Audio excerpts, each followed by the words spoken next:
Hello မင်္ဂလာပါ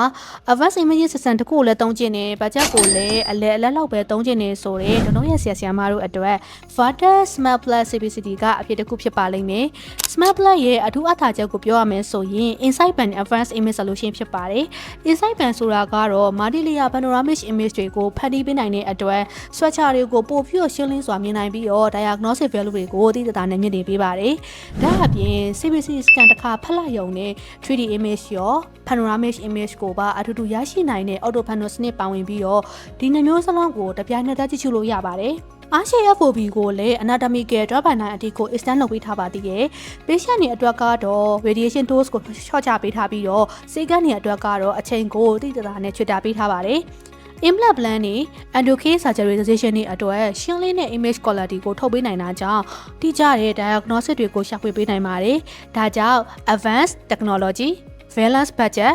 trusted quality အကုန်လုံးကိုတပြိုင်တည်းလိုချင်တဲ့ကျွန်တော်ရဲ့ဆရာမတို့အတွက် Vertex Smart Plus CPCT ကရွေးချယ်တဲ့ CPCT တစ်ခုဖြစ်ပါတယ်။